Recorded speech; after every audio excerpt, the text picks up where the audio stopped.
ഡോക്ടറെ എനിക്ക് വയറുവേദനയായപ്പോഴേ ഞാൻ സ്കാൻ ചെയ്ത് നോക്കിയായിരുന്നു.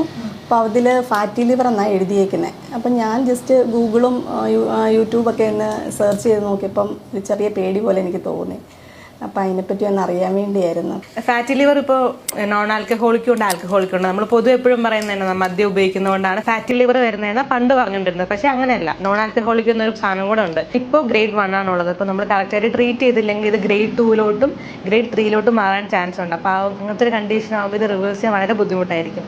അപ്പോൾ അതും കഴിഞ്ഞിട്ടാണെങ്കിൽ ലിവർ സിറോസിസ് എന്ന കണ്ടീഷനിലോട്ട് വരെ പോകാവുന്നതാണ്. അപ്പോൾ ഇതൊരു ലൈഫ് ത്രെറ്റനിങ് കണ്ടീഷനായിട്ട് വരെ മാറും. ഇപ്പം ശരിക്കും പറഞ്ഞാൽ നമ്മൾ കഴിക്കുന്ന ഭക്ഷണത്തിലെ കാർബോഹൈഡ്രേറ്റ് സ്റ്റോർ ചെയ്യപ്പെടുക, എനർജി ആയിട്ട് സ്റ്റോർ ചെയ്ത് വെച്ചേക്കുന്നതാണ് ലിവറിൽ. അമിതമായിട്ട് വരുന്ന ഗ്ലൂക്കോസ് നമ്മൾ യൂട്ടിലൈസ് ചെയ്യുന്നില്ല. അപ്പോൾ കരൾ എന്ത് ചെയ്യുമെന്ന് ചോദിച്ചാൽ ഇതിനെ കൊണ്ട് ഇവിടെ സ്റ്റോർ ചെയ്ത് വയ്ക്കും. കാർബ് കൂടുതൽ സ്റ്റോർ ചെയ്ത് തന്നെയാണ് നമുക്ക് ഫാറ്റി ലിവർ ഉണ്ടാകുന്നത്. ഫാറ്റി ലിവർ ഗ്രേഡ് 1 മാത്രമേ ഉള്ളെങ്കിൽ നമ്മൾ ഭക്ഷണ കാര്യത്തിലും വ്യായാമ കാര്യത്തിലും ശ്രദ്ധിക്കേണ്ട കുറച്ച് കാര്യങ്ങൾ പറയാം. ഈ കറികളുടെ ഗ്രേവിയൊക്കെ കൂടുതൽ ഇഷ്ടമുള്ള കൂട്ടത്തിലാണോ? ശീലമായിരിക്കും ഗ്രേവി അങ്ങ് തീർത്തെടുക്കാന്ന് അല്ലേ? അപ്പോൾ ആ പരിപാടി ഒന്ന് ഒഴിവാക്കുക. ആ ഗ്രേവിയിൽ കാർബ് കണ്ടന്റ് കൂടുതലാണ്. അതേപോലെ മറ്റൊന്ന്, എണ്ണപ്പലഹാരങ്ങളോടുള്ള ഇഷ്ടം, സ്നാക്കിങ് 4 മണിക്കത്തെ സ്നാക്കിങ് എങ്ങനെയാണ് അതുകൊണ്ട്. അപ്പോൾ അതും നമ്മൾ ഒന്ന് ഒഴിവാക്കുക. പ്രത്യേകിച്ച് എണ്ണയിൽ വറുത്ത് പൊരിച്ചത്. അതിന് പകരം ഹെൽത്തി സ്നാക്സിലേക്ക് മാറുക. നട്ട്സ്, സീഡ്സ് പോലുള്ളതിലേക്ക്. എല്ലാം കൂടെ നമ്മുടെ ഒരു ഹാൻഡ് ഫുള്ളേ വരാവുള്ളൂ. നട്ട്സും സീഡും കൂടെ ഒരു ദിവസത്തേക്കാണ്, അതിൽ കൂടുതൽ വരാൻ പാടില്ല.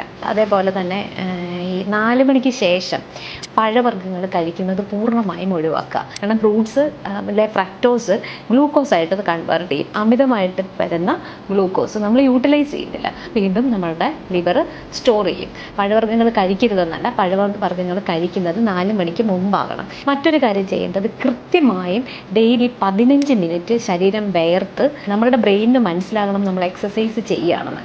ആ കോൺസെൻട്രേഷനോടുകൂടി 15 മിനിറ്റ് ചെയ്താൽ മതി. മറ്റൊരു കാര്യം എന്ന് പറഞ്ഞാൽ സ്ലീപ്പ് ഹൈജീൻ ഉറപ്പുവരുത്തുക. ഹൈജീനിക് സ്ലീപ്പ് എന്ന് പറഞ്ഞിട്ടുള്ളത് ഏറ്റവും കൂടുതൽ ലോ ഇൻഫർമേഷനാണ്. അതായത് നമ്മൾ കിടക്കുന്നതിന് തൊട്ട് മുമ്പ് ഭയങ്കര സംഘർഷഭരിതമായ സീരിയലുകളും ക്രൈം സീരീസുകളും ഒക്കെ കണ്ട് കിടന്നുറങ്ങുന്നവരുണ്ട്. അവരുടെ ബ്രെയിനിന് ഒട്ടും റിലാക്സേഷൻ ഉണ്ടാവില്ല. അതായത് നമ്മൾ വളരെ കാം ആൻഡ് ക്വയറ്റായിട്ട് വളരെ കൂളായിട്ട് ഉറങ്ങാൻ പറ്റണം. അടുത്തൊരു കാര്യം എനിക്ക് പറയാനുള്ളത് വൈറ്റമിൻസിനെ കുറിച്ചാണ്. B vitamins, vitamin E, vitamin C അതടങ്ങിയ ആഹാരം കഴിക്കണം. വൈറ്റമിൻ ഡി ഓൾമോസ്റ്റ് സപ്ലൈ ചെയ്യേണ്ടത് തന്നെ വരും.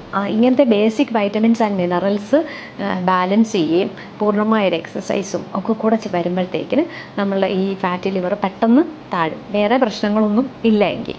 തൈറോയ്ഡ് ചെക്ക് ചെയ്തിട്ടുണ്ടോ? തൈറോയ്ഡ് പ്രോബ്ലംസ് ഒന്നും ഇല്ലെങ്കിൽ വേറെ തൈറോയ്ഡ് ഞാൻ ചെക്ക് ചെയ്ത് നോക്കിയിട്ടില്ല മാം ഇതുവരെ.